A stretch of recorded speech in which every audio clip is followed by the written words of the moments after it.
Is off the wall. Well,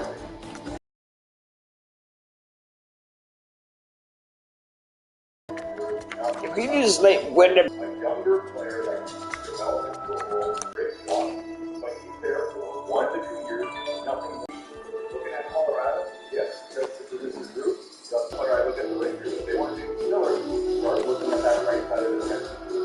if there is one player I've been willing to trade at this deadline. But here's why you're wrong, Randy, which is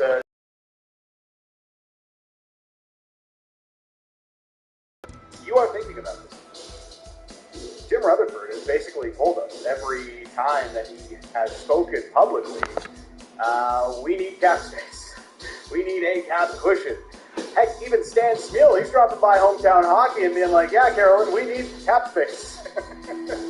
So it's just everybody in the organization is telling us exactly what this team wants, and they want to create cap space. They're spending against LTIR, and one of the worst teams in the Western Conference. Yeah, they've got back to 500. Still a monumental climb back into the playoff race as Bruce Boudreau continues to hope and find ways to get them there. But first and foremost, this team is looking to create cap space so that they can actually make some moves to put a stamp on the roster with the new front office in place. Yeah, they need right shot D. They need some other things around the roster, but it all has to start with creating cap space and getting rid of some of the bloated contracts. So what you're saying is Jim Rutherford stands to like going with the Randy Moss line. Straight cash only is exactly what they need right now. 100%. They need that, and I get that. I understand that because that provides flexibility moving forward. But here's the problem when you're talking about the right side of defense, Dan. You can't necessarily draft that right now and expect an answer because that's going to take a few years depending on where they come out draft. You can't find that in free agency. That's how they ended up getting the Travis Hamonic and Tucker Pullman contract. So via trade is probably your best bet. But cap space is king in the NHL. So how do you hit both of those things and try to address both of those things? That's the challenge that Stan Smiel and Jim Rutherford and Patrick Alvin have, is that how do you hit a couple of different things on this roster? Because this is not a small project. They need to upgrade across the board. But it does start with cap space. And a part of that is when I talk about the right side of defense, those three defensemen I mentioned outside of Luke Shen, one of them's got to go. One of them's got to be moved out. Talk about creating cap cushion and maybe creating space for an individual via trade, a young player. That right side of defense is overpaid for what they provide. So that is another way to cap space where you're looking at how do I get rid of one of these players on that right hand side. That's simply got to be good enough. 11.5 million You could argue, like Luke Shen has been their second best right shot defenseman beyond Tyler Myers, who I know the crowd is going to come at me and be like, Tyler Myers in the chaos draft. And it's like, yeah, the chaos draft part is definitely. I am willing to trade Sam. But you also have pretty good problems. They're making, $13 million combined, and they don't really generate a ton of offense. So $13 million combined for your 2 and 3 defensemen that are not. That's going to give me $5 million on my cap space as well. Salary cap structure. So, even if they were to acquire a right shot defenseman, a young one, they still have to create cap space, and they have to open up space on that right side. Hamonic, who knows what happens to him, man? I imagine it's either they're punting him to Arizona. Wow, it was like everybody wants him too. For next year, or they're burying him in the minors. Rangers want him. Okay, Rangers, let's negotiate. Tucker Pullman, that's a big contract. Big buyers in the offseason, probably the most movable contract. Years left with $6 million per. Look at the right side defense in free agency. I mean, it's got Schultz, and I am learning. but there's just not a ton out there for teams to go out and acquire. So I think that's an area where I did Troy Terry, that's for sure, and they want him too. Beyond that, they really have to find the prospects to bring up through that right side of the defense. They have to look at that range. They do, and listen, that's one of the issues that you're going to have to pick up for this team moving forward, but it's not the only one, right? When we're talking about potential moves down the road, and if JT Miller is included in a trade now or in the offseason, you've got a pretty significant gap down the middle as well. Elias Pettersson has been disappointing. There's no other way to put it.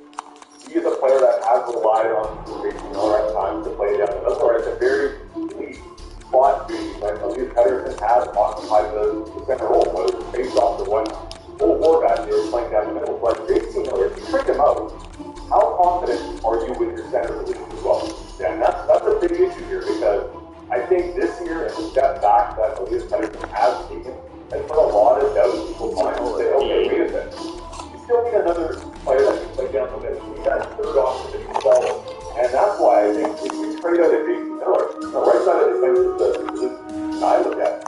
But you're going to need another center coming up at some point in time as well. Jason Dickinson has not been that good a team. He's been a disappointment. And you go further down the lineup, those are third and fourth line players. You need another young centerman at some point to occupy that top 9 spot. Bam! Look at some of the going around.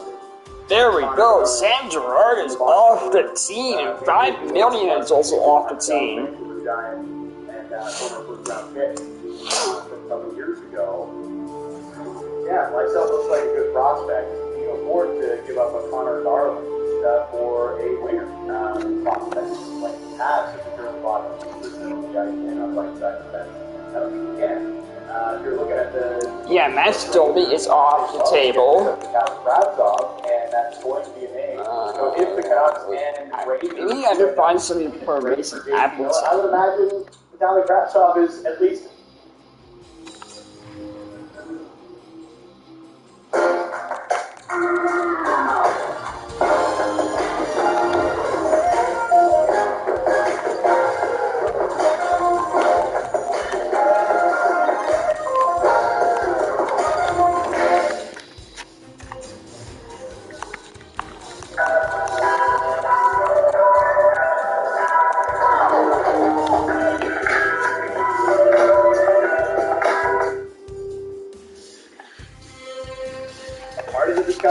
He may end up in the deal, but he can't be the headliner in that. Looking at these deals, they're not good enough. They're up against the cap. Miller is a free agent at the end of next season, so they're trying to find ways to create some space and get some assets back into the organization. And the only options really are Miller and Garland, because those are the ones that have value. You're not trading Hughes, you're not trading Demko, you're not trading Pettersson, and this team, by all I can gather, they're not trading Bo or that either. Everybody else is absolutely on the table. But the thing about this too, Randy, it's not a deep rebuild. They want this to be a reset, 1 year. That's pretty much it. Jim Rutherford, he's long in the tooth. We know that. He's only got a 3-year contract, I think 2 years beyond this one. He's not staying here a long time. He's not sticking around for a 5-year rebuild. Jim Rutherford wants to turn this thing around quickly, even if he does have to trade one of the big names off the line. And that's why the Connor Garland link is a little bit confusing, because I understand gauging the market for if teams are calling you to at least provide some intelligence on, okay, this is what we're looking for if we're going to deal with a player. But he's still in his mid-20s. His window kind of matches up with what you want for this team, and he provides value. JT Miller is the one I look at to say, if you do a deal this year, A, there's value because he's playing well, and B, what's the point of keeping him around till even the offseason, where your value and the amount of, return you're getting back actually might fall. So, the Canucks under a different regime criticized for hanging on to assets maybe too long. I don't think Jim Rutherford acts that way. I think this year, before the deadline, JT Miller, that deal made sense to me. Connor Garland, I wouldn't touch that. I think that's a player that you build around, provide support. You're not getting any power play time this year. And his points per 6 and 5-on-5 are by far, again, the best on this team. So, more than anything, I think Connor Garland deserves more of a responsibility and more of a push on the ice, if anything, and more opportunity than being in trade conversations and trade considerations. Yeah, I think part of it is Jim Rutherford has all league now that he's just playing. Sort of talking to everybody around the league, gauging interest, gauging what the price, the value is of some of their players. Remember, Connor Garland kind of worth the 9th overall pick, because that's what Canucks gave up for him last year in the big trade with Arizona for him and Oliver Ekman. Plus, and I will say this on prospects, so the other picks here that the Canucks have to play with. $7.5 million qualifying offer in the summer. Hasn't had the best year, but That's an understatement. He's coming around at a couple of different points, but every time he seems to be gaining momentum, something happens and ends up off the ice, but it's injury, protocol, something like that. I'll say this about Rock. I think he wants to stay in Vancouver. I think they could get a deal done for anywhere between $5.5 to $6.5 million on a long-term extension. But they have to make that decision probably in the lead up to the trade deadline. The closer you get to the summer and that qualifying offer happens to go in place, I don't think this team wants to give him that $7.5 million qualifying offer. So you get closer to a day where Brock Besser may end up free. That's not good for anybody, except maybe Brock and Vegas. The Canucks don't want to see that happen. They can't afford to let that player walk through. No, and especially when it comes to cap savings, you talk about a cap cushion. If you're signing that $7.5 million qualifying offer for Brock Besser, you can kiss that cap cushion goodbye, because that's not valid. They're not going to do it. It can't happen. So that's why another issue, I know we're talking a lot about J.C. Miller, but Brock Besser, that's another trade deadline player that I'm looking at, because what's the point in waiting until the offseason? Either you have discussions about signing him, and if that's a part of the plan, if not, your Rutherford, that's another, I think, short-term move that you have to look at, especially if you're signing your long-term future. What is on the Canucks wish list? You let us know. Is it right side defense? Is it centers? Or is it just that?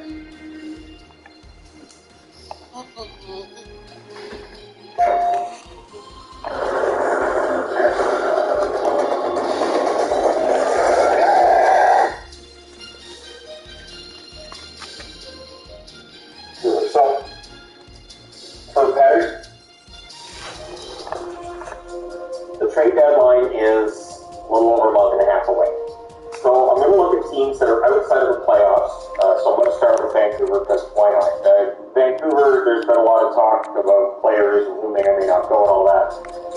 Really, since the slow start, since the really rough start to the season, there has certainly been a lot of discussion about who may or may not go, and there's a lot of opinions on it. So, since 2015, 2016, I think that's a good point to look at it from.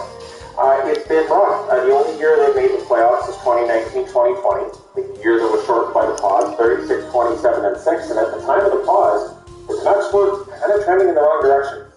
So they were a team that was really relying on goaltending. They were, definitely outplayed on certain nights they got wins. But it gave this impression, especially with how they did in the playoffs, knocking out Minnesota in the play-in round and then knocking out St. Louis in round one, that, maybe something was building here. And then Demko ends up forcing a Game 7 against Vegas before Vegas knocks out the Canucks. So definitely there was a lot of optimism. They got dashed last year by a disastrous season.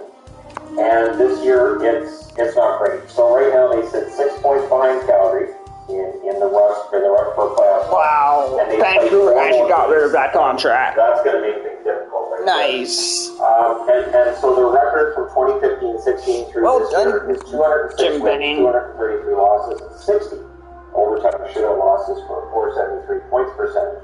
The month of January did end up being kind of rough for them. So they started off beating Seattle 5-2. They then lost 5-2 against Florida, 4-2 against Tampa, 4-1 against Carolina, as they just go through these three teams that are really tough to beat. Then they beat Washington 4-2, and they beat Nashville 3-1. So that road trip ended up being okay at the end of it, but they came home, they lost against Florida 2-1. That was a shootout. They lost against St. Louis 3-1. They lost against Edmonton 3-2. That was an extra time as well. Then they beat Winnipeg 5-1 on the road. Before going to Calgary, and late in eight, they're losing 1-0, and then beating Chicago 3-1 to round out January. To start February, they lost the game at Nashville by a score of 4-2. So they're treading water, but they're losing ground on teams in front of them, right? So the rest of the month, on the 8th, they're home against Arizona. Then on the 9th, they're home against the Islanders. Those are winnable home games. And so that could push them up a couple of games above 500. So current record is 20-6 and all. And it might bring back some of those hopes for a playoff spot, depending on what team they had them do. Then they're at home against Toronto on the 12th. They go to San Jose on the 17th. At home against Anaheim on the 19th. Seattle on the 21st. Then they're at home against Calgary on the 24th. Before we get back into the schedule as it's intended to be, on the 27th, they're at New York Rangers, and on the 28th, they're at New Jersey. This is not a horrible schedule. It's a busy schedule. but there are some winnable games there, and I expect them to stay right around the 500 mark the rest of the way, which would put them right in line with the 2018-2019 team, where they weren't awful, but they weren't good enough to be a playoff team either. So what do? So what we've got here is the players on the team ranked by how many points they got, starting with JT Miller at the top, and he's discussed a lot. 44 games, 15 goals, 20 assists, 44 points, and he's a +5. Plus minus sometimes doesn't really tell you a lot, but I think with the Canucks, the guys who are pluses have had a pretty good year. So $5.25 million is the cap hit until next year. I think it's too tempting not to trade JT Miller. Personally, I think there's too much value there. You see where there's a lot of teams that are looking for a guy with a good cap hit. It might be tricky to find a taker who's got that kind of cap space, but as I mentioned in the news video this morning, there are teams willing to take on cap space at the deadline in order to help themselves with future prospects and draft picks, and so there might be a way to make that work. Quinn Hughes, 45 games, 2 goals, 32 assists, 44 points. He's a +10. Been much better defensively this year than last year. I think he's had better defensive help alongside him than he did last season. His cap hit, $7.85 million until 2027. So it's another 5 years of Quinn Hughes beyond this year, and he's not going anywhere. Brock Besser, 40 games, 12 goals, 12 assists, 24 points. I still believe in Brock. He's a -5. $5.875 million is the cap hit. He's a restricted free agent this coming summer. The $7.5 million qualifying offer he requires makes it difficult to trade. I do. I think it makes it difficult to trade him. I think it lowers his value. And so I think if you're the Canucks, you kind of have to decide not to trade Besser and figure something else out. Unless you can find somebody who wants to give him that $7.5 million. Because the other option is that a team trades for Besser, they give up assets, and then they don't qualify for $7.5 million, and they try to get him signed for less.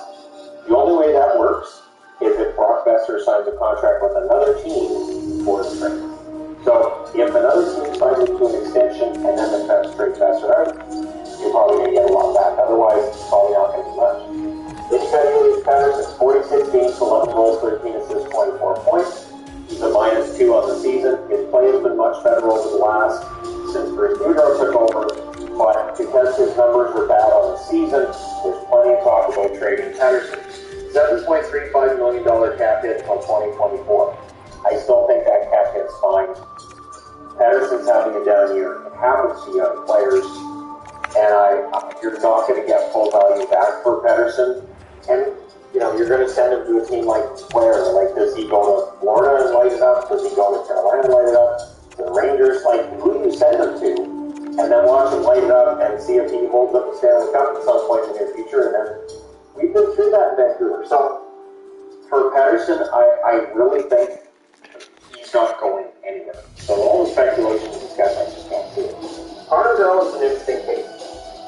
41 games, 10 goals, 14 assists, 24 points. And I think Garland's been good. Garland is a 20-goal scorer, a 50-point guy.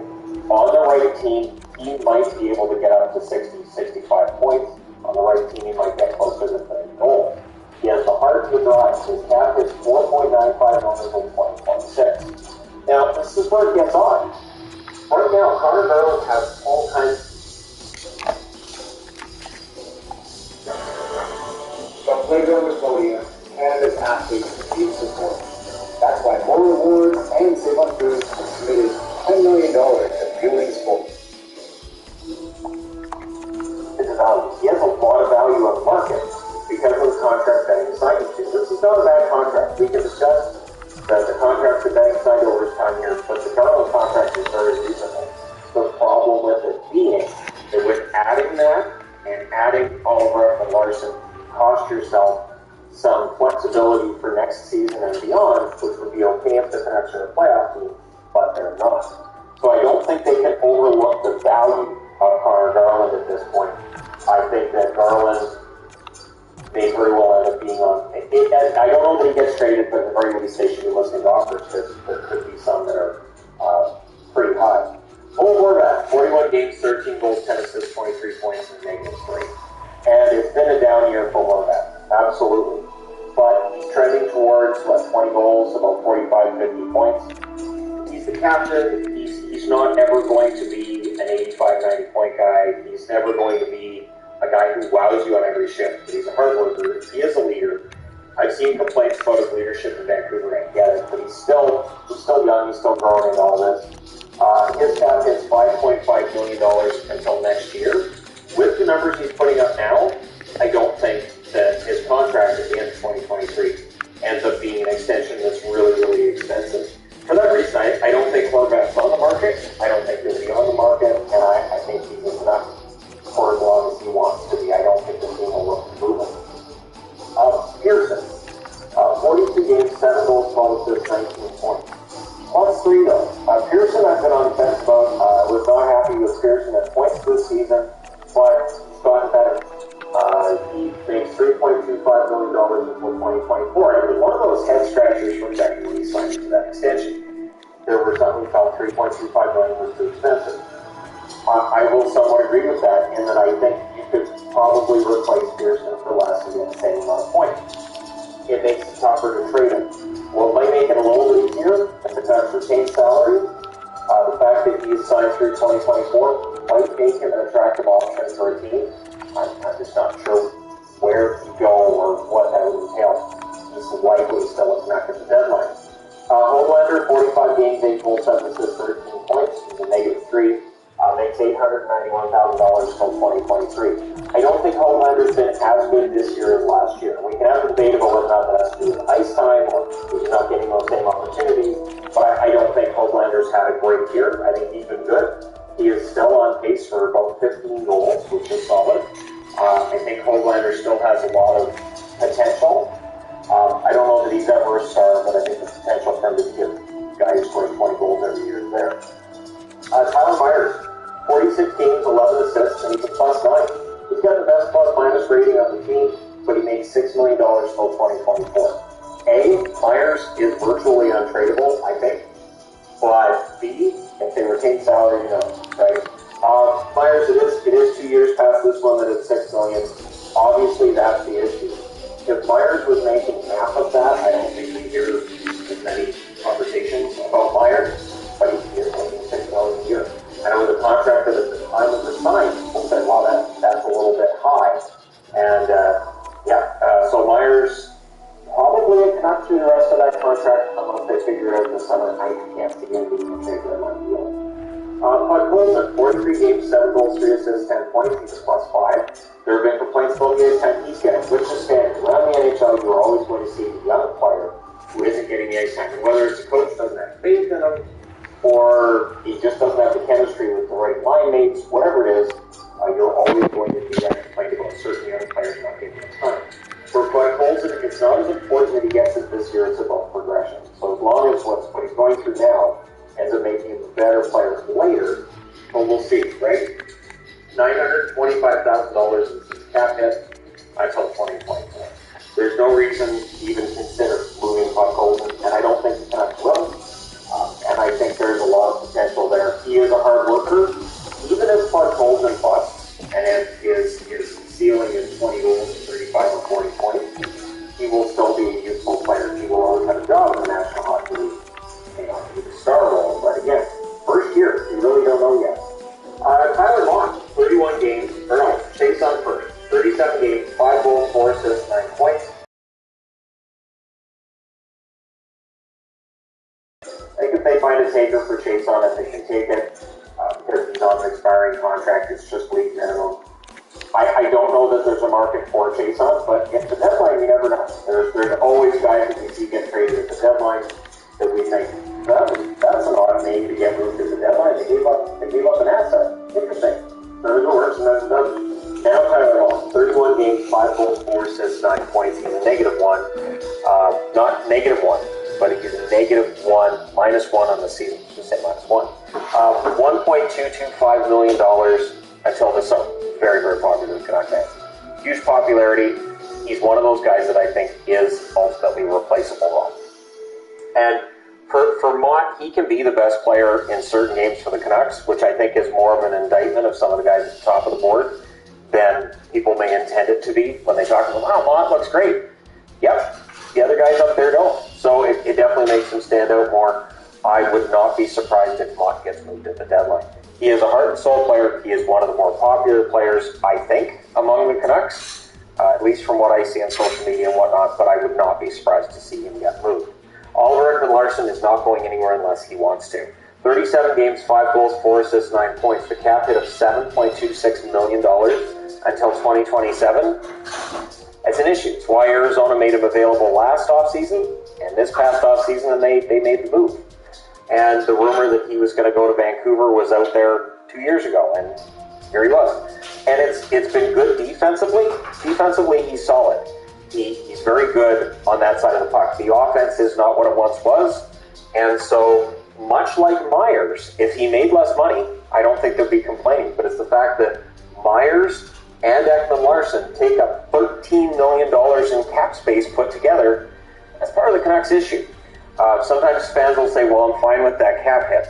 Okay, but if you add the caps together, these players who are making too much money. So 7 point... Having your car stolen is terrible, and it feels like you'll never move past it. Luckily, Intact Insurance is there to help you get back to what's important. It's Intact Insurance. Intact. Coffee? It's a cat who skis with his owner. Ask him any questions. He has his own little ski goggles, and he just kills on his human as he swishes down the hill. Trust me. Good to see him. Okay. 2-6 here, $6 million, so that's 13. So you have Pearson, Myers, and Ekman-Larsson taking up $16 million of your cap space. And again, that's the problem that we have. When we look at the whole picture, Canucks have some cap problems. Luke Schenn has been fantastic. 30 games, 2 goals, 7 assists, 9 points. He's a +8, $850,000 till next year. I'd honestly be upset if they traded him. Luke Schenn has looked very good in Vancouver. I think it's the best he's looked since he was last in Vancouver. I know he played Tampa. I know he won Stanley Cups there. But I think he looks great in Vancouver. It worked last time he was in Vancouver, and I was kind of surprised he left because it just felt like his career got a resurgence in Vancouver. And so I'd like to see them hold on to him because I do believe next year there should be something to play for. Lamoureux's been okay. 39 games, 3 goals, 4 assists, 7 points. He's an RFA this summer, $750,000 cap hit. He's a -2 plus-minus. I don't know that he's got any value. They might look to move him. Again, he's an RFA, so if anybody picks him up, they have control over his contract. But I don't think there's much there. Dickinson, there's been plenty said about Dickinson. 43 games, 3 goals, 3 assists, 6 points, and a -2. It has been a bad fit. It just hasn't worked. $2.65 million cap hit until 2024. It does make Dallas look like they made the right decision in making the moves they did in the offseason, especially with Dickinson not working out in Vancouver. Definitely was a better fit in Dallas. I don't think he gets moved though. I mean, he's got term. $2.65 million might be a little bit high unless the Canucks are taking salary. Highmore, 22 games, 2 goals, 4 assists, 6 points. He's a +1, $725,000. He's a restricted free agent this summer. I like Highmore. I think the Canucks keep him around. I think they're bottom 6, while we would like to see more goals from it. I think Highmore's played well. He's got a lot of heart. Brad Hunt, 17 games, 5 assists, and a -8. $800,000 cap hit until this summer. If somebody calls about Brad Hunt, the Canucks will listen. I'm not sure there's much market for him, though. Same with Dowling, 21 games, 2 goals, 2 assists, 4 points, a -3, and $750,000 cap hit until 2023. So possible there's a... But and this is where the market really drops off, right? You have Kyle Burrows, 31 games, 1 goal, 2 assists, a -5, $750,000 until next year, 2023. Tucker Pullman, 39 games, 1 goal, 2 assists, 3 points. He's a +3. The $2.5 million cap hit for Pullman does look like it's too high, and that's till 2025. So again, you have to retain salary to move them, and I'm not sure how much of a market there'd be with Pullman right now. Travis Hamonic, the enigma that he is, 9 games, 1 assist, a -1.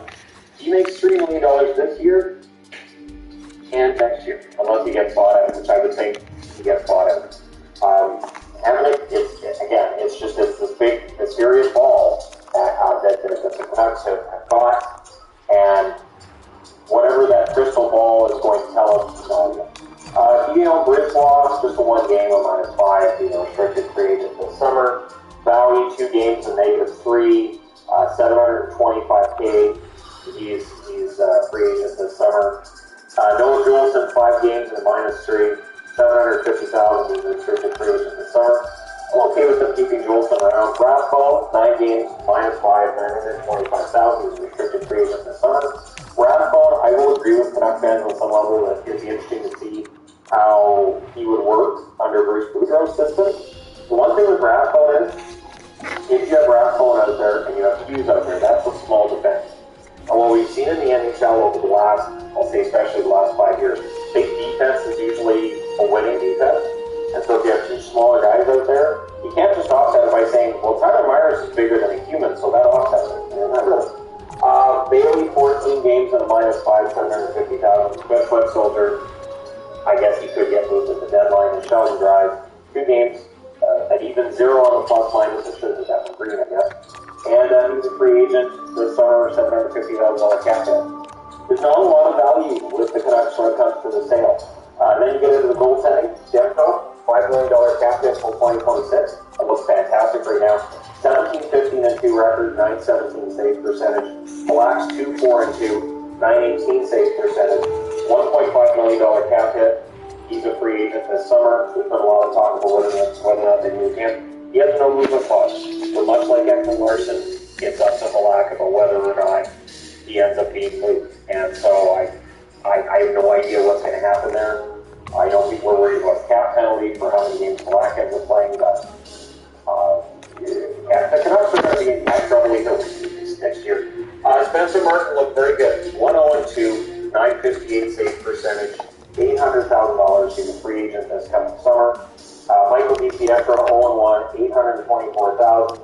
Or $811,000 is his cap hit. That's from the summer where he's not paid. 824 is the save percentage. Again, young goaltender. It sometimes takes them a while. So, in terms of which players I think actually go for the Canucks, I think the guys with actual term will get you the best return, and that would be Jason Miller, that would be Connor Garland. I think if they try to move back, I think you get less back. You've got 12 goals in 40 games, a $7.5 million RFA requirement, or else you might lose him as a UFA. It's going to scare teams off. And much like other members of the Canucks, it's been really tough go. It was really tough under Travis Green. It's been better under Boudreau. But as we saw with that road trip going through Florida, Tampa, Carolina, and then Florida came in, St. Louis came in, the Canucks just aren't on that level. The effort is there. The defensive side of the puck has been much better since Boudreau took over. But for them to actually be in the running for the playoffs, we all like seeing them in the playoffs next year. The right decisions have to be made. And so you have to have that cap flexibility next year. And I think that's where talking about the possibility of Garland and Miller comes in. Garland's not old by any stretch, but that's another reason why he has better value. Miller is not an old player either. That gives him better value too. So it's about maximizing the return, analyzing value, and all that fun stuff. So there you go. Let me know your thoughts in the comments section below as always. Like I said, I'll talk about other teams, especially since we don't have a regular NHL game until Monday. I will definitely look at other teams that are outside of the playoffs right now and likely sellers. I have the Canucks as likely a seller at the deadline. All of the indications from what management has said sounds like their evaluation section below as always. Don't forget to hit like and subscribe. If you're browsing your way through, just tap upon this video. Thank you guys so much for watching, for all your support. I will talk to you again soon.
talk about Vancouver and how their trade deadline, what they might look to move and what might end up being good moves for them and what might have more trade value in terms of which players and whatnot.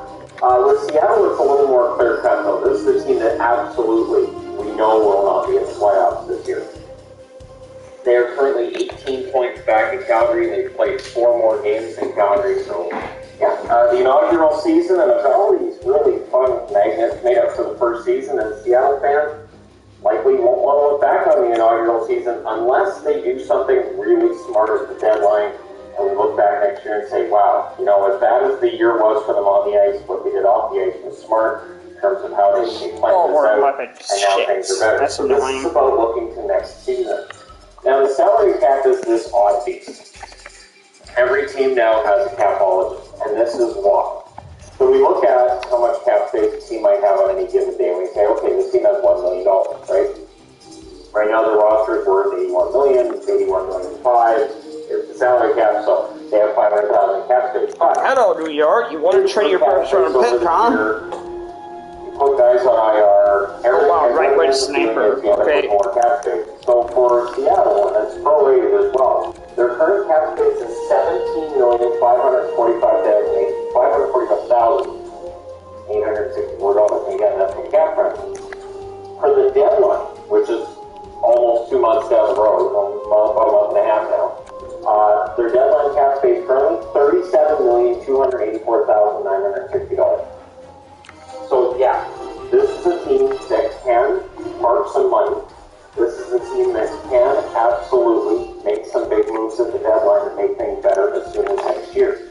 Remember, they're going to have veneers soon enough, and they're going to have the top draft pick in this year's draft. And it's seen as a deep draft. So again, looking to next year, things could get a lot better. One interesting thing, they have the draft pick in each round, except the fourth, where they have 2. So this year, they don't have that many draft picks, especially comparing what Vegas had their first year. But again, there's that comparison we really can't make. And I think what Seattle does from here, we can compare to them versus Vegas, as I think they've taken a different tactic away from the start. So right now they have $14,325,000 on the injured reserve. That does not mean there's 14,325 players on the injured reserve. You can only have 50 under contract. Dave Schwartz, who was listed as 4 to 6 weeks when he got hurt. You have Alexiak. I haven't seen the timeline on him. I went through 3 different sites. Coleman, no timeline on him. And Tanev is out for the season, right? So that definitely is part of the reason that they have all that cap space. Susie is seen as week to week, so there's more cap space there as well. Now, it's interesting because there are a number of players who are unrestricted free agents this summer. There are a number of players who are restricted free agents this summer too. So we'll start at the top. Eric McCann, 41 games, 19 goals, 11 assists, 30 points. He's a restricted free agent with arbitration rights this summer. So the question becomes, he's having his best year. Are you sitting down with him to talk to him about a long-term extension? And if that's the case, is he wanting to stay in Seattle long-term? And if he's not, then do you move him? And where do you move him to when you ask for that? So I think McCann stays. I can't see them trading him, but if a team comes in and makes a fantastic offer, right? Everly, 44 games, 12 goals, 14 assists, 26 points. It has been an up and down year for Everly. At times he's looked great, and he struggles at times as well, which has been the storyline throughout his career. Happened in Edmonton, happened with the Islanders, now it's happening in Seattle. Yanni Gourde, 38 games, 10 goals, 13 assists, 23 points. Gourde's been solid. He really gave him a boost when he came into the lineup from injury, but at this point, I think he sticks around. Again, there's no contract out here for guys who have term beyond this year. So that might give them extra value, and Yanni Gourde might be a guy who has some value. Wember, 46 games, 4 goals, 17 assists, 21 points. So he's not scoring at the rate he did last year. I don't think that they're going to trade him. I don't think there'll be a big market for him either. For Schwartz, he's only played 29 games because of injury, 6 goals, 14 assists, 20 points. He does get hurt. Schwartz, of course, signed as a UFA during the summer with Seattle. They've been happy with him when he's in the lineup. He's not in the lineup enough. So I don't think Schwartz is going anywhere either. When I have a choice to order the other guys to him. I said, all right, I'll get Schwartz on the back, and I put Schwartz on the back, and maybe Schwartz is one of my favorite members. You top line too, and I really don't think he's going to get moved after year one. Vince Dunn, I know, he may get moved because I said it. Vince Dunn, 41 games, 5 goals, 13 assists, 18 points. Dunn's been good. And I don't see him being on the market either. One thing for Seattle, you can't really declare yourself open for business, I don't think, in your first year. I think you're looking at guys who play well and you want to add to that rather than just selling off, right? So I think Dunn sticks around. I think the younger players on this team are far more likely to stick around. Then you get to Mark Giordano, 40 games, 4 goals, 14 assists, 18 points. As I mentioned in my news video this morning, Ron Francis is going to sit down with them and discuss things. And they're going to discuss what his role is, I guess, with the team, maybe whether or not he's willing to sign an extension. Starter in the 6th round. Nice. Steals here when it comes to goaltending. But that Tavares guy, oh my god, he's a high starter. He's gonna be a fucking stud. Let's be honest. Quitting smoking is hard. Quitting feels so big. So make it smaller. And general plans for Giordano from here. I look at Giordano's role right now and I see it as being similar to when Doug Wilson ends up in San Jose when they come into the league. And of course, Doug Wilson is now the general manager. So for Giordano, he could end up in a situation where if he decides to stay in Seattle and likes it there, maybe he ends up being an assistant coach. Maybe he ends up working his way up into a management position. We just don't know what they're going to talk about and what they're going to offer. So for Giordano, he will have value at the deadline. He's still scoring at a decent rate. It's not at his Norris rate from a few years back, but he's still scoring enough and he's still a leader on the blue line. Ryan Donato, 41 games, 9 goals, 7 assists, 15 points. He's a restricted free agent in this offseason with arbitration rights. All of the restricted free agents have arbitration rights. So, for any Seattle fans watching it, arbitration rights just means that a player or the team can elect to go to an arbitrator where they say, all right, we cannot agree right now on a contract. We'll go to an arbitrator, and if we get a date of, say, August 12th is our arbitration date. Between now and August 12th, we can still sit down with the player and discuss a contract. We can work it out before we go to the arbitrator. Or, once we get to August 12th, we sit down, the arbitrator here's my side, here's the player's side, and then decides on how much it's worth. If the team decides that the arbitrator's offer is ridiculous, and that his judgment is just not something they're willing to do, the player becomes an unrestricted free agent when they walk away from the contract.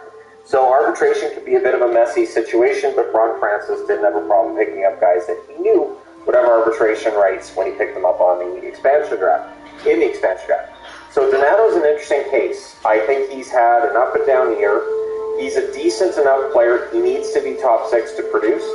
And I still have that question about whether or not Donato is a top 6 forward in the NHL. So I still have that, where I wonder, is he going to end up being that, or is he going to end up bouncing around the league as he has to this point? And I've always liked Donato since he was in Boston, but I've always...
National Hockey League, which will include a weird blackjack where you have to shoot the puck at cards that are hanging there and try to shoot cards to add 21.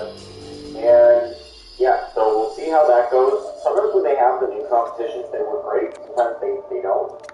So we'll see how it goes. So they're shutting down part of Las Vegas Boulevard for that. So yeah, I'm just gonna have to give them 2 years for now. It'll be interesting to see how that goes on those competitions. Resign him. Whatever, how much do you want?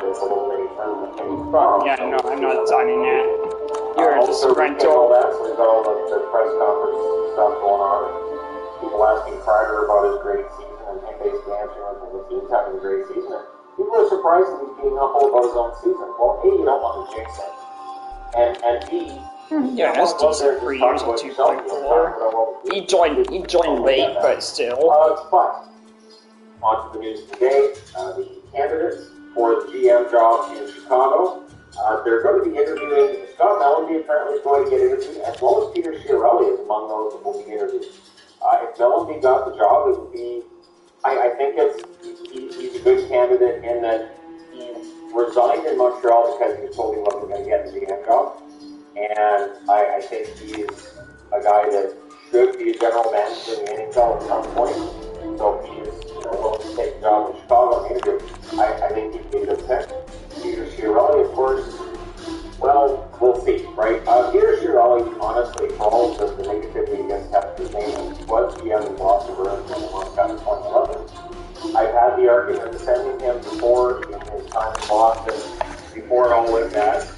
I don't think he was as bad of a general manager as is remembered, but we'll see. We'll see if he ends up with the job in Chicago and what happens. But the fact that he's been through the ringer more than once and he's willing to give it a shot, I do respect that. So we'll see what Chicago does when they hire. Ron Francis has said that he will sit down with Mark Giordano once the All-Star break is done, and they'll discuss things. So with Giordano being a good veteran player, and he's taken on the mantle of leadership with Seattle, but this season hasn't been great. The question becomes, what keep Giordano or do you lose Giordano? And maybe it'll be up to him.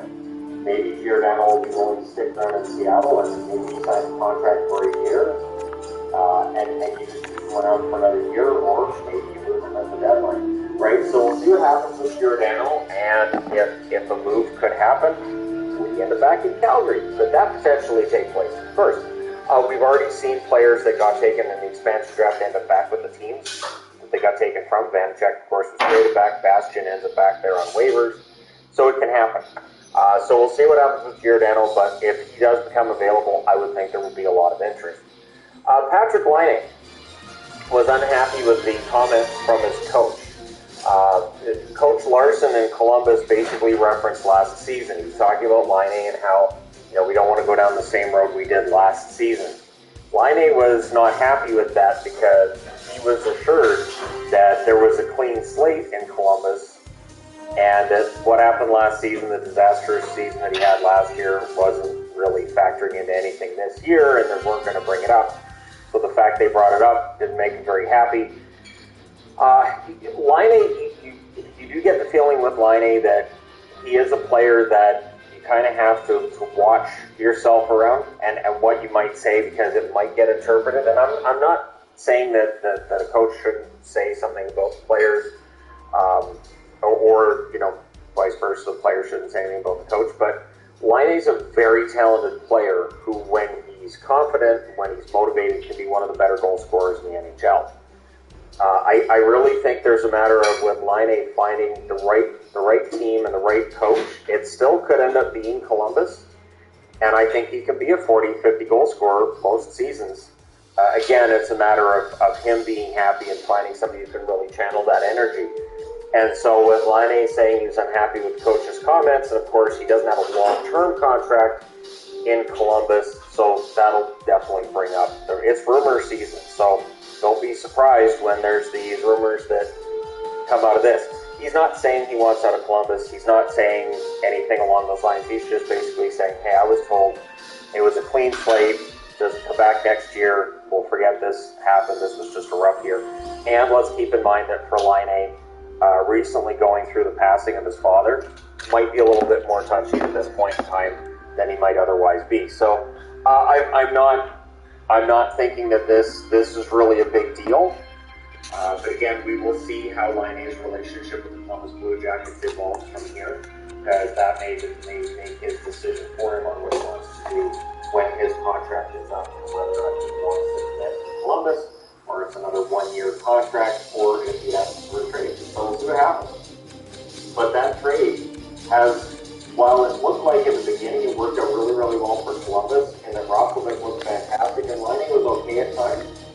Dubois was kind of a mess in Winnipeg this year. It's really Winnipeg is one that one's going away to this stage of the season. So Laine can have a really good second half, that can balance it out a little bit. Pat Kirby taking over as the Anaheim Ducks GM. I totally agree with him on his pieces on things. He sees the team as still being in the middle of a rebuild. There can be that temptation to see your team in the playoffs when they weren't supposed to be, they weren't expected to be, and to maybe kind of say, if we had a couple of players at the deadline and maybe we sacrificed draft picks, we could maybe make a run out of it. So Verbeek, it doesn't sound like it's in that camp. And while they're in a playoff spot right now, he understands that they're still needing other parts and pieces to make this team better. And doing this as a rebuild, meaning no trading draft picks or young prospects in order to bring in veterans that maybe prop them up for a run this year in the playoffs. Because I don't see them as being a team that is close right now either. So I think that's the right way to do it. Absolutely. Interesting news too that came out yesterday that the NHL is considering, they're discussing it with the NHLPA, the idea of doing the World Cup in 2024. And the timing of it is odd. So they're saying they would be in February 2024. So it would be the 23-24 season that they would have this tournament. I would also say that it would probably take, a week and a half? So a tournament would last probably a week and a half. You would probably have it hosted in Toronto or New York. You're going to want it to be a big location, maybe multiple locations. You could have like two groupings and have one group in one area and one group in another. If it's a big tournament. If it's a smaller tournament, you could have it in Toronto, Edmonton, and Calgary. You could have it in Alberta. You could have it in LA, San Jose, Anaheim, those three areas, all in California. There's numerous ways they can do this, but it necessarily stretch the schedule that much. What it would do, I think, as well, that would take out the All-Star break. So you might have a team of All-Stars named. You might have, like, these guys are these are the All-Stars on the NHL. And then the World Cup is really, what you have going on for, and again, I'd say probably a week and a half. I don't think it would be a very long time that the tournament would take. And I kind of see this as an olive branch to the union, and also a way for the NHL to generate more revenue from a World Cup than they likely do from an All-Star game. So it'll be interesting to see if there's a process of naming a city, if there are multiple cities, as I said, or what they do. But I think the World Cup has to be fun. And then it's a matter of, so how many countries do you have? Do you do the Young Stars team again? How does this work? There are some questions to be asked there. So we'll see. We'll see what they do. Vegas news. So it's being said that Jack Eichel, Peter DeBoer saying he could be cleared for contact after the All-Star break, which would mean he's close. If he's going to be taking contact, he's not going to be out in practice in a non-contact jersey. This would mean that they got to be working the phones now. Vegas has to be on the phones now, trying to figure out, okay, we've got to move these guys, and we're probably going to have to add draft picks to move them out to make room on the cap for Jack Eichel.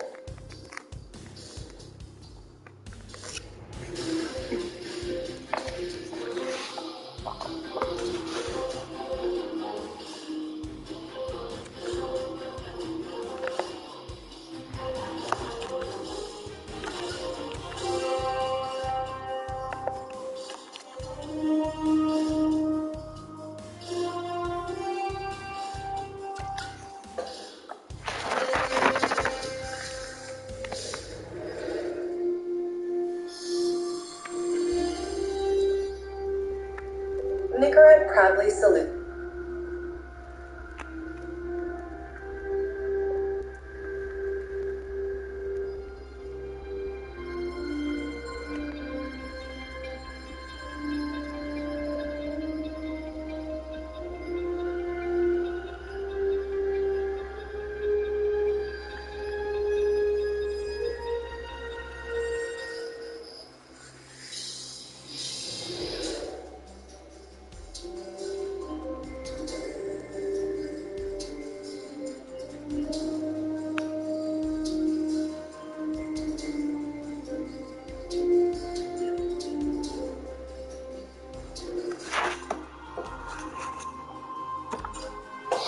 Yeah, I think Here we are to discover NHL Fans face-off outside the Bellagio in Las Vegas. I'm with Derek Englund, former Golden Knights player. Have you ever seen anything like this? We're outside for the first time at an NHL All-Star Skills competition. Such a staple on a Las Vegas trip. You're going to see some of the best players in the world.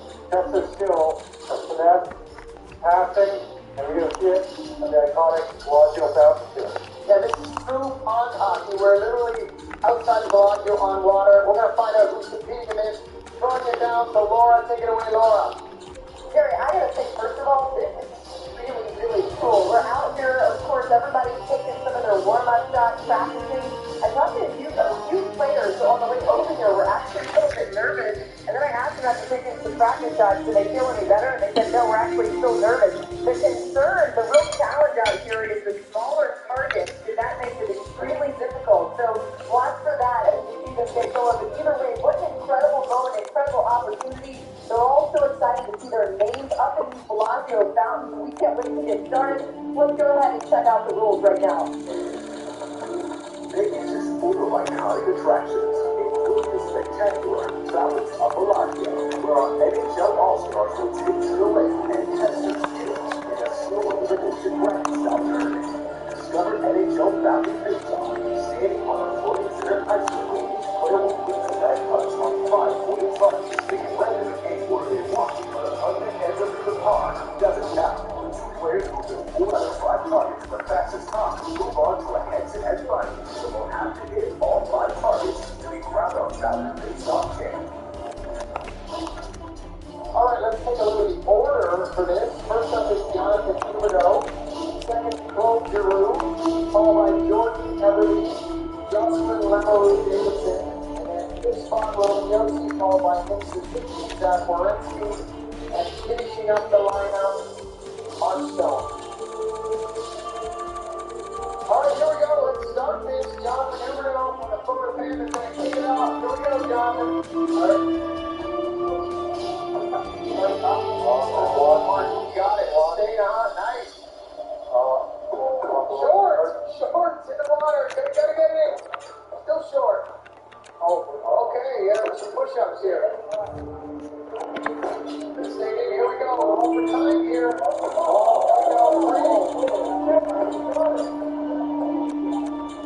Soy saucers, here we are. We got it. Oh, here we go. These are real tough. Hit the frame. That's bad. Boy. He's not even happy here. There it is. Not easy. Terrible. Easy. That's tough. 39.9 seconds. Yeah. Time to beat. All right, next up, Flyers Captain Claude. Drew Claude, how you feeling out there? Cold. Suck it up. There we go. Ready now. Let's see how you do, pal. 39.9 seconds to beat here. Huberdeau set the standards. Here we go. Short. There it is. Oh, nice. Short. Nice touch. Okay. A little harder. They're heavy. Usually people figure out it. Okay. Yeah, there you go. Oh, nice. Okay. That good? 22.6. Wow. That's good. That's quick. Yeah. Didn't figure out that left circle though for a bit, but he got it. Thanks, Jay. Yeah. Good job. Thanks for the scoop. I think he just went a little quicker. Didn't take him as long to hit the net on the second shot there. Slap shot. Good choice. He's a lag putter. How do you feel you did, G? I don't know. I don't think it's good enough. A guy like Jordan coming out there, he's got great hands. All right, next up, Jordan Everly, Seattle Kraken. Jordan, you got a chance to actually knock Jonathan Huberdeau out. There you go. How's it like? What's it like for you? You're in a new city, new team. Tell us about it. It's new. It's a great city. Good answer. Good. Great city, great fan base, all of the above. It's awesome. Been great so far. Well, let's see how your sauce with passes are. Here we go. You good?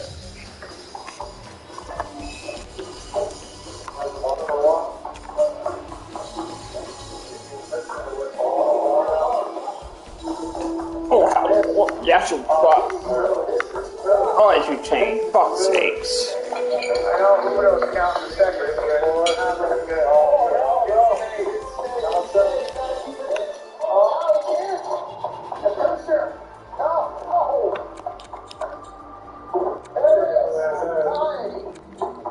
How many of these do you? That's all I want to hear. 27 seconds.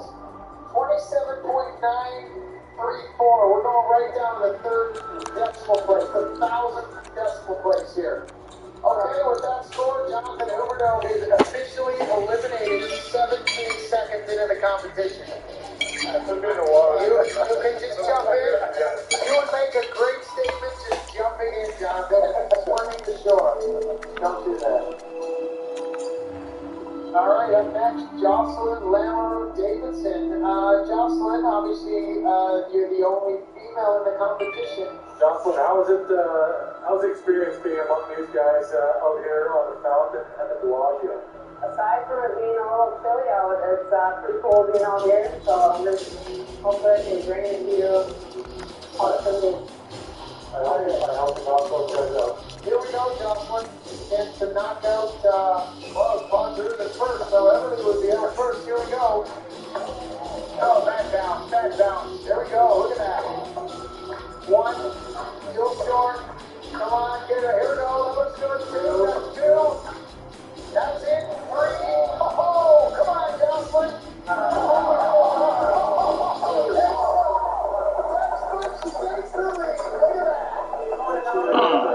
Wow. 16.25 seconds. Jocelyn dominated that. How do you feel?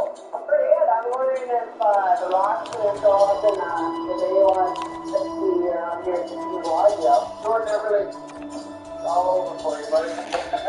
It's okay. And you know what? You gotta stay and watch. Support. That's what it's all about.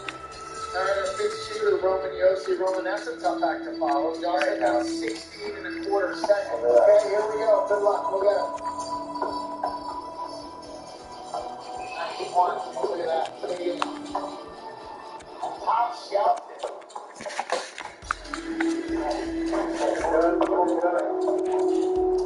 Sweat. There it is.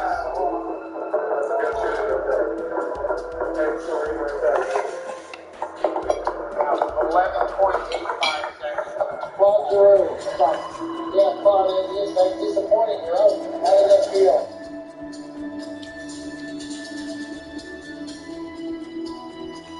The owner of this Apple Watch has taken a hard call. The emergency location is latitude 47.7, longitude minus 117.5.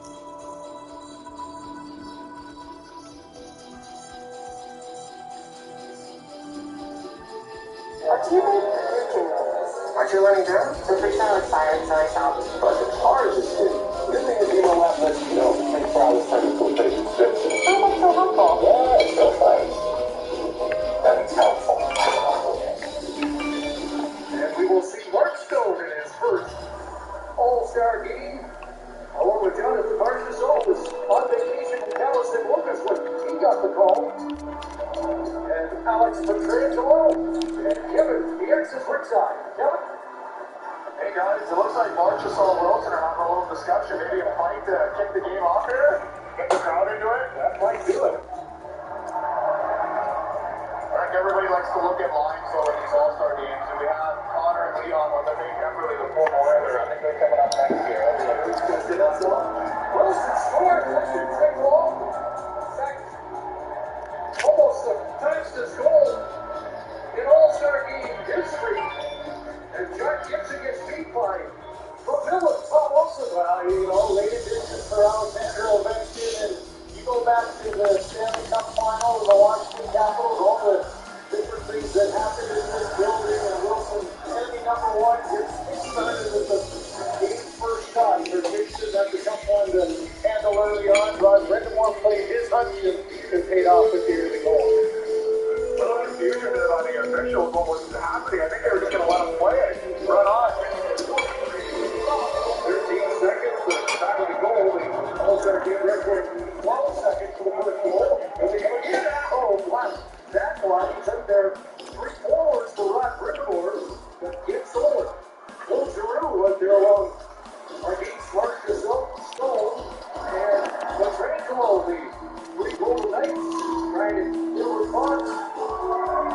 Interesting on this week, the ball that goes to the goal, and after his 3 guys get scored on 30 seconds in, he's been out there. He's been confident there.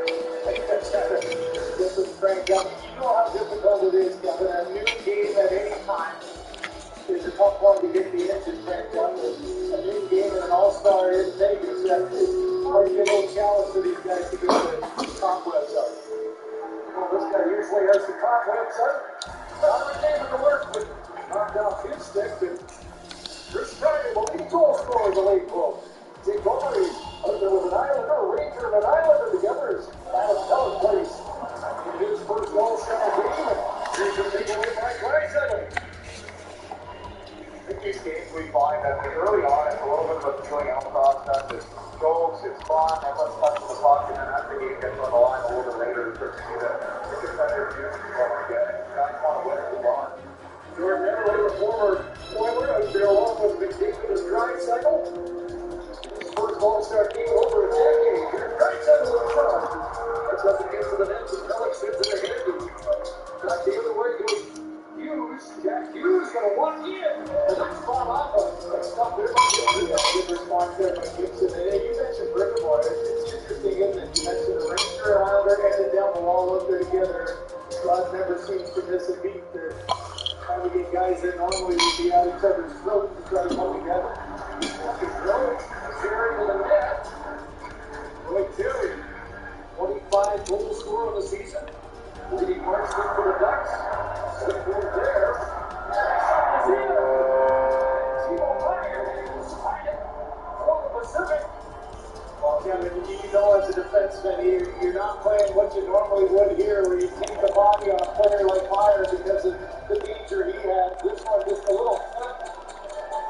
And then a perfect shot as Anderson thought it was going glove side. Here's that little play. He goes up. You don't take the body. That's exactly what happens. And Meier makes it pay. Because this is the game. The game is on-land rushes, 2-on-1, breakaways. But it'll tighten up after you roll it, but this is what we want to do. Wilson got better than Pete Gibson. Trying to freeze it now, keep the lead time better. Your competitive juices kind of get flowing, and you don't want to have it happen again. That's usually where the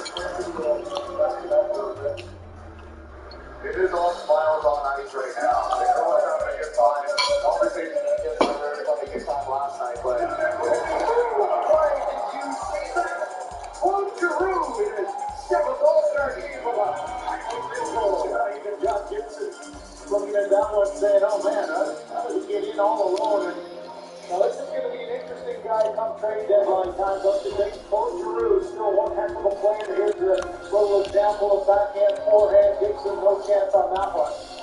The captain of the Philadelphia Flyers will use bringing the Flyers after the deadline, or should he have a real part to a contending team? For not all the reasons, The guy in the most focus or spotlight on All-Star Weekend. Maybe a little bit of coaching here. We got 3 forwards out for the Pacific. I know they're short defensemen, but look up. Riders in and a goal for the Metropolitan.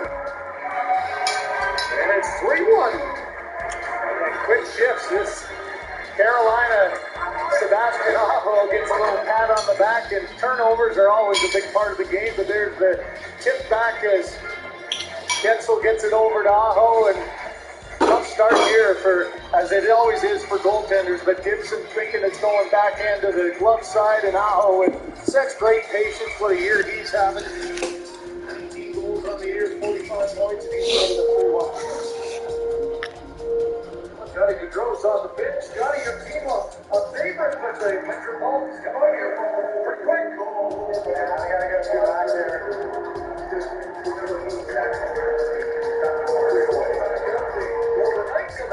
Deflection off the stick of Adrian Kempe.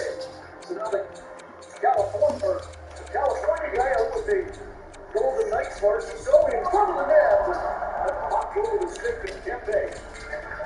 Johnny, how are the lungs feeling early? You've had a couple shifts now. I had one shift there. Oh, all right. I'm kind of sitting back. We got one defenseman, so there's double here.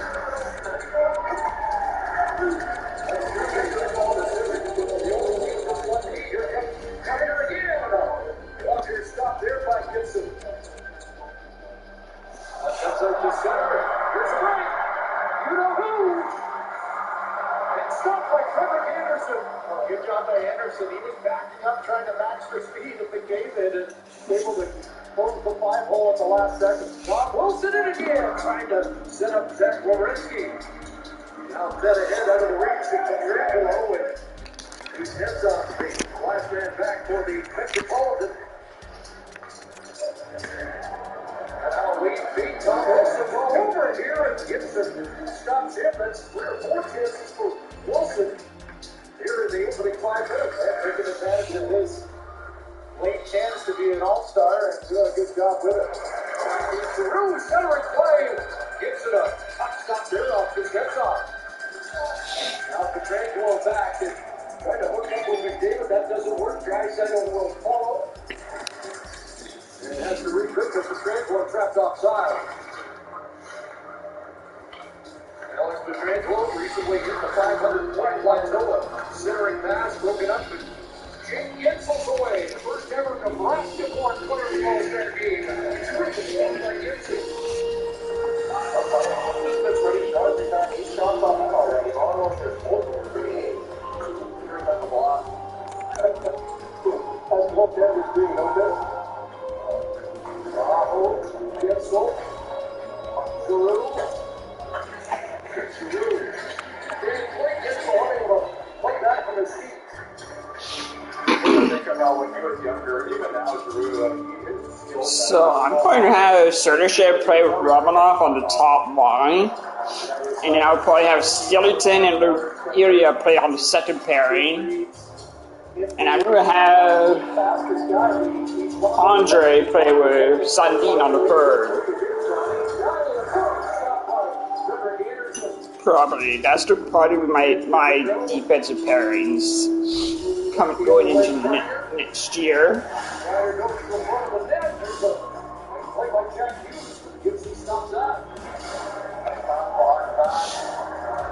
I need to spend money though. Johnny was talking about, they only have one defenseman, so now you see him playing a little bit defense, covering up, skating backwards, probably not the team. But you know, you defensemen never trust forwards skating back to you, and say, notice how Spears out your score for your flip. So that, well, you guys can't skate backwards, so that's why. Yeah. Out the head, you throw back over there. Along with the goal scorer, Meyer. There's Timo Meyer. He had a 5-goal game earlier this year. A pass across for Terry.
Metropolitan. Career 3-on-3 points, always dangerous in this segment. And a terrific pass there. The Kansas shot by Gibson. Back to the attack, gets the lower man back. Gets the centers to somebody there. You always wonder in these games, you know there's not going to be any contact because it's an all-star game, but you always wonder if there's that one guy that might just do a nice man. Because it's probably there. Here's the again for Aho, blasting the one rebound. They want to get a piece of that. Well, Kevin, would you say the Vegas odds-on favorite would be number 43? Yeah, I think here's the front star. Oh, wait, still need it. Anderson able to stop the almost boards. I think for it to happen, it has to be maybe two ex-teammates or their buddies doing it to one another. Jack Hughes whistled it wide. Oh, that was a chance of fun. And it deflected off the game to John Gibson. 6 minutes for a whistle here. That's center. David. And this one's with that lane. Simmons calls it back. Roll by Kiner. 12 goals in the last quarter. Take care by John Gibson. Rangers make trouble here. Let's see his best save of the year. Absolutely. Keep this thing close. This year, absolutely. I'll take it for one more. Rush. Marcus home. Long green. Drives right up. Man's trying to alert him, but the time was running out. There's 10 minutes in the books. Freddie Anderson pretty solid at one end. And Josh Gibson much pitchier at the other. 3-1 for the Metropolitan.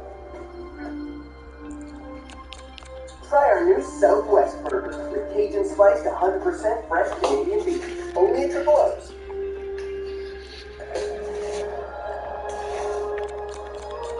Again, the winner of this game will go to the finals.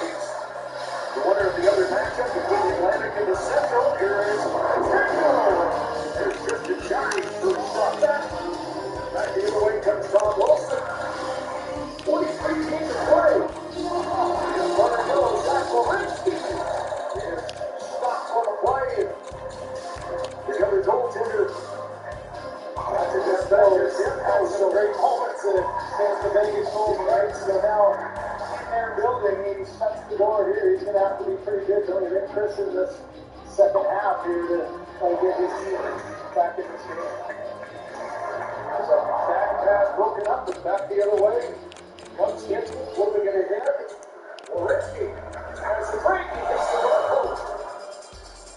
That's the Dental to 7. Vancouver connect only to 3 All-Stars. Running of course by Tony John Gibbs, who was the MVP. In fact, it's one of those games for 40 minutes.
welcome back to the channel. So today, season 12 has finally arrived. We're checking out the brand new Legend Maggie and the new 9v9 control mode with my boy Rain Day and Dim Sum. So I hope you guys enjoyed these matches. These are my first couple of games playing with all the new stuff, so you get my first thoughts to the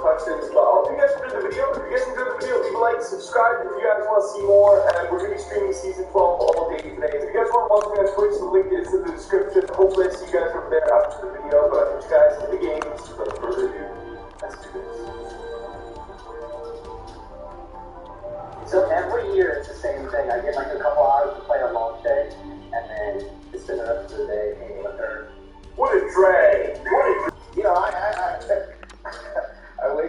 wish people could see how bad your life is to give them some comparison so that they have it pretty good, you know? Like, you could be enjoying a nice birthday. It's like expensive dinner? Damn it! Damn it, I just was gamer, dude, those are gamer problems. They really are. They really are. Understanding what you're saying, but it sounds funny that you're saying, like, just you're right. Everyone else is like, what? But like, gamers are like, everything. It's like, you don't understand. It's a lifestyle. It's okay, dude. I have the rest of the week off of work just to grind, so yeah, nice, man. You're doing a fresh push. Whoa, Valkyrie, simmer down. Front door. Oh, I'm saying now.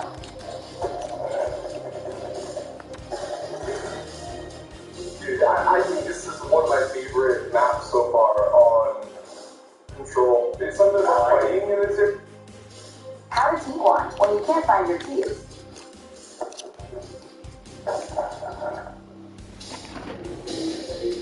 there it is. It's been kind of fun. Coming up, you're good. Come on, people are talking stuff. Yeah. Alright, we got the AD. Okay. Let's try this. I think they're all saw that. I did it. Hey, we're going Moses fails. Oh, see it? I actually got that back on there. Looks good. Pathfinder had us installed up, right? Well, we'll see down low here. You're getting kind of messed up. It's funny how I can play. What's up? Wow, that's still flat, man. Oh, it's so good, man. Even with the nerds. The fact that it's still this good just shows, like, how, like, busted it was, you know what I mean? Oh, yeah. Like, I can feel people kind of getting away at the sliver of a bullet right now, sometimes. Yeah, But I feel that. makes it balanced, you know? You're not winning, like, bodying up on every gunfight. They're all dude, I'm messing around, like, actually not doing any objective play. I know, same. It's like, dang, what do I actually? Okay. Fine. I got this one guy, go me now. Wait, what is the guy above me? Oh, he just got sniped! Okay, I'm about busting into BT. Oh, dude, this Watson in here? He's holding it down. She on her grind. Okay, got her. Kind of messed up. I'm getting messed up in here. Oh, I got messed up there. Very weak Watson, right? Oh, Watson, sorry, Watson. I'm moving around back rows. They really holding me down, like, pretty good. Yeah, they want to keep getting me. I mean, that's a strong start right now. It's all so missing. Okay. Because I feel like that really works, man. As long as we do it quick, it's easy to see. You can see them and they turn their head and you're like, haha, turn around again, buddy. Oh, man, doing that exactly. Also, we're doing that start. Now we're ready. Man, we got your own care packages coming down. I'm gonna wait for this. Totally worth. Use the Krabby Patty and I'll be the all-seeing eye who scouts up top. We got Gold Shield, Kramer. Coming.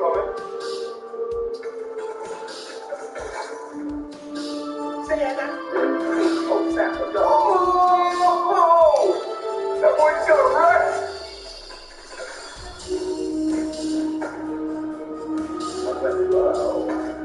Oh no, they didn't. Help me! Ooh, I'm in trouble. Oh my god, the lava's working today! Yeah, I can make meat bugs. If they cap seeds, then I could probably like crave them from the top of the building and just kind of like. Yeah, they're down well. They got everything literally set up. You know, it smells like all that. It smells like a little bit of a wrecking ball in here. Coming down all the way, bro. Here we go. And wrecking ball. Have fun. Here we see what? Beauty? Shooting the caustic traps? We get in there, we get some speed. Okay, we're capping. Nice. Horizon out back. They have so many. I know. He's got bodies on bodies. Okay, we got me back. I'm gonna chill up top. Do you know where they at? Are they right under us? They're trying to come out from front side here. Front side? Okay. Yeah, they're flowing from sea. Try that again, Mitch. I got a bang on me up top. One went up, up. I think it'll be the other way. Oh, I got a previous shot of bang.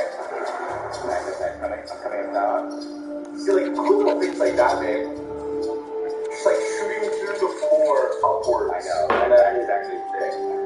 So the other guys are just better. Man, we were two. I think we're a lot on two right now. We don't think so, cafe.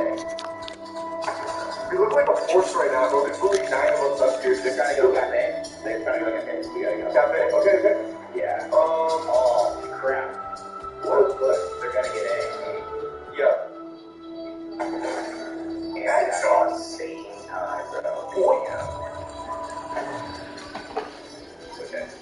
They want the trial, but we gotta make this one count. That change. You did? Beautiful, man. Beautiful. Yeah. One guy coming. Two actually coming.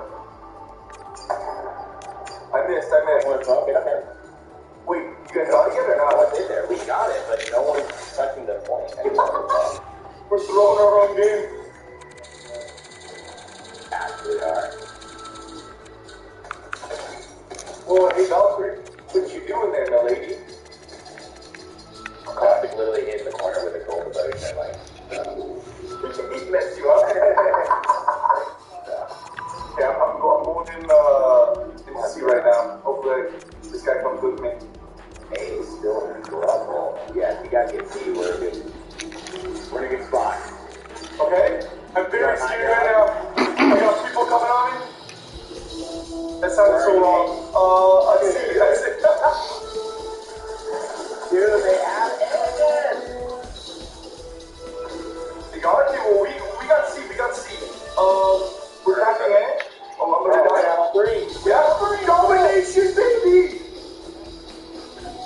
Okay, they're really trying to take C back though, unfortunately. Coming in.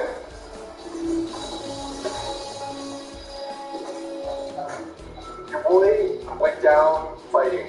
So the airline bolt is really nice, man. It actually like feels like a care package gun. We really gotta hold these legs down. We just took the lead 5% now. Yeah, we gotta hold it. Different angles. They can do it on plane.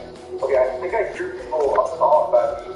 Yeah, you're right. You do. Is there? Yeah, there is 2. Yeah, I'm coming back. We got one. I got gold still now. Beautiful. Yeah, got the other. Coming at the back of it? Oh, nice shot, bro. Nice shot. Wait, they're copying A! No! No way. Selling some of the problems, bro. Okay, I'm gonna push back there. We need that bad. We need it, dude. We need it. C, they get spawned behind C, and it's just not gonna end well. What do we got? Bless me. Spitfire. And gold PK. Oh, man. Alright, guys. I'm capping in. Hopefully this holds itself. I am literally one. Okay, we're capping it again. They took the lead again. Okay, this is like a really close game. Holy crap. Okay, we got you back. 82 to 78 right now. You want to go for B or do you want to go C? I'm going B. B? Okay, I'm coming with you. Nice job. One guy got to the top. He's half cracked. Got both. I got both. Beautiful. I'm dropping in the bottom. I'm going to throw a wrecking ball. I don't know if it's busy. Oh, they got me. Throw a wrecking ball. There's one, right? Wrecking ball. I did it. Nice. Okay, I killed Horizon. There's still one more. We might have to make a last minute flank on C, bro. 89 to 82. Yeah, we gotta go now. Okay, I'm gonna get this charging here.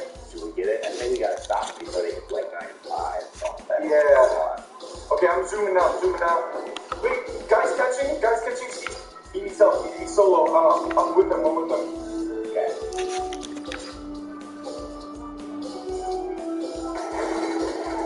Okay, I'm on C. It's 94%. We hold ANC. Yes, sir. I pray we get this, bro. It's gonna be tough. We might have to dominate, man. They're at 96%. Go get beat. Okay, we got it back. If we get this, we gotta like really hold them. Dudes. They played it well though. Honestly, they had a solid comeback in there. Alright, wrecking ball at C. Yeah, they got this place on lock, dude. Traps everywhere.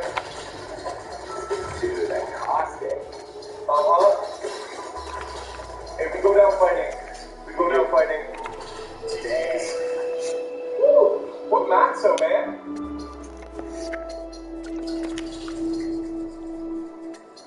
I feel like that was like an objective for the whole game. Like they were actually like, I know, focused on it. That was great though. Yeah, it was epic. Just one little mistake in it.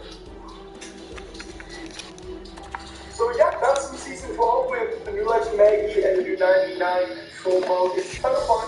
Check it out the Battle Royale last tomorrow if you guys want to see that.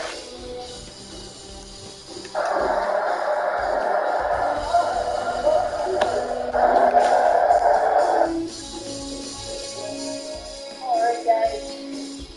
Hello.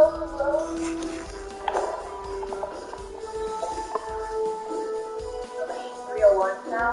So nice. They're everywhere. Whole little adjustment period, you know. Oh my god.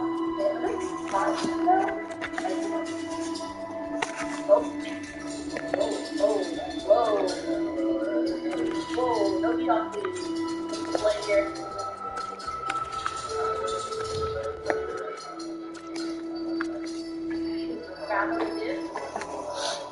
Oh, they're not even looking at us. Team Russia? Well, I don't like 1, 2, 3, 4 fucking Russian demon on the back end right now. Just chilling. No, they're running away.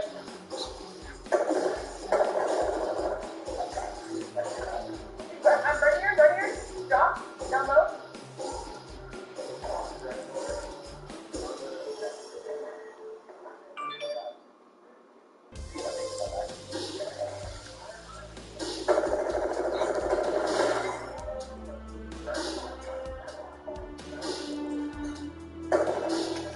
I don't have eyes. No resin back power grid.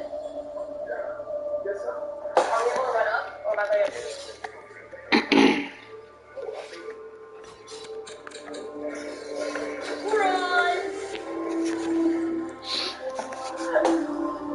That'd still be Troy Terry and Connor Garner in my first line for this year. Kopiani with Vitalush and Parkinen. There's a 2 armor and a big building with a beacon. Rumor scratches center off. Oh, what the fuck? I think there's someone Ooh.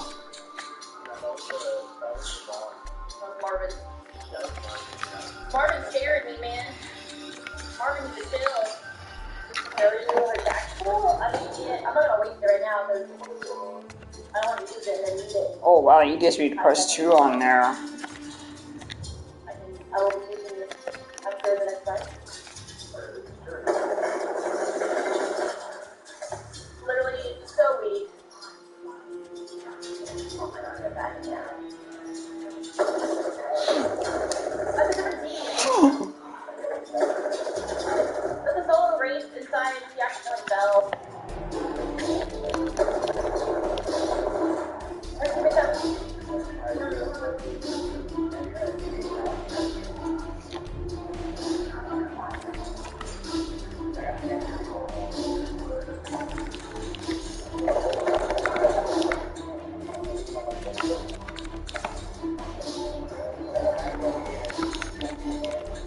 Open it! No, I can't out!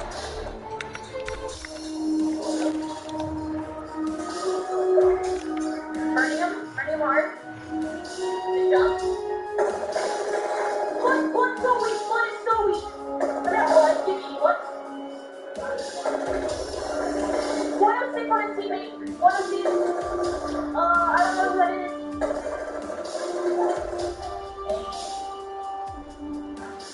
I think another team up here.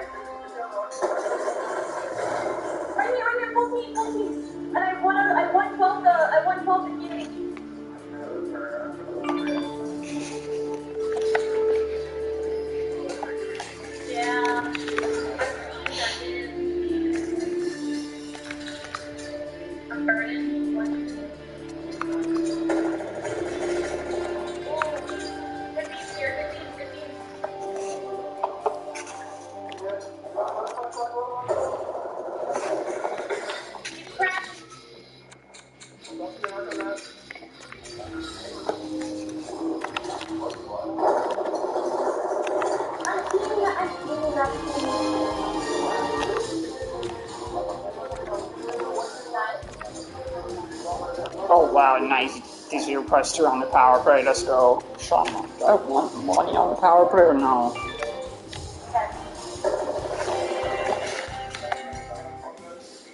Where? Is he on the other side of your door?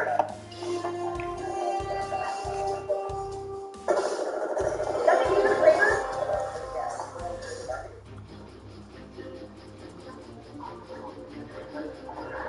I am confused.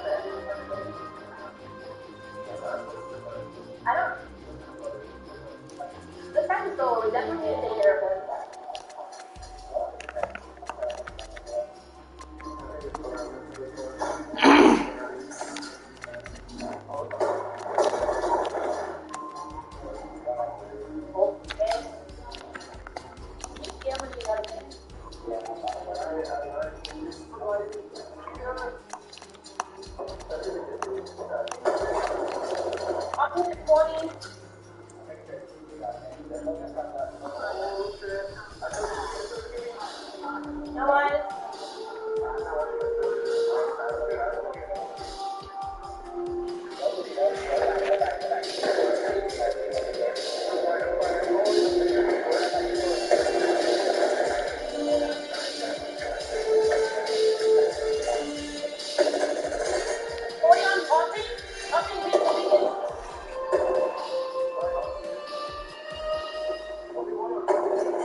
The all-new Toyota Tundra TRD off-road is your grit with adaptable strength and incredible intelligence.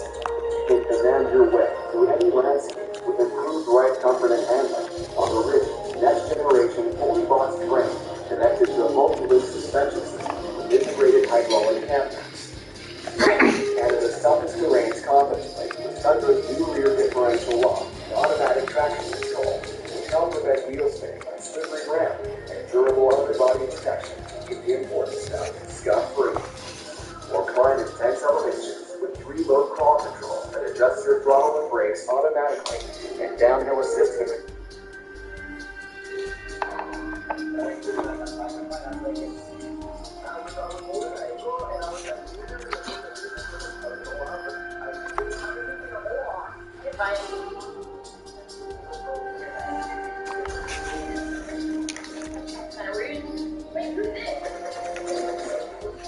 Why armor race?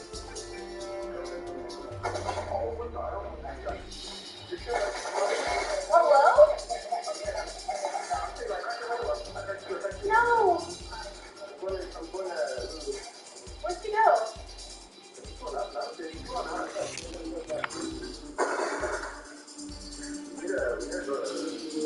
Are they above me?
Brock.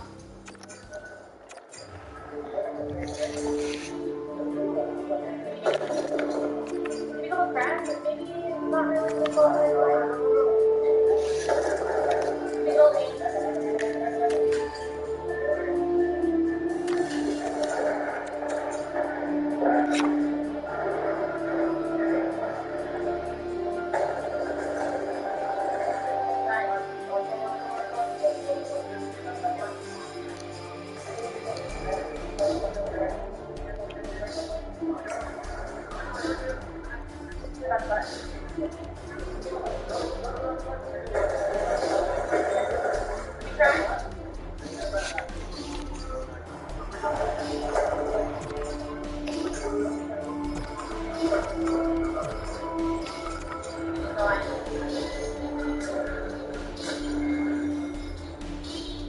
That's a little crazy.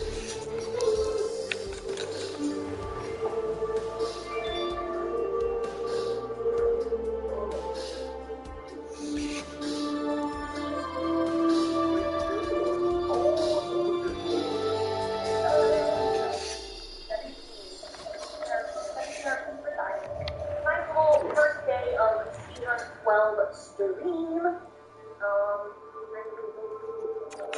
Dinner. But I'll be live around 12, 11 tomorrow. But yeah, thanks for hanging out, guys.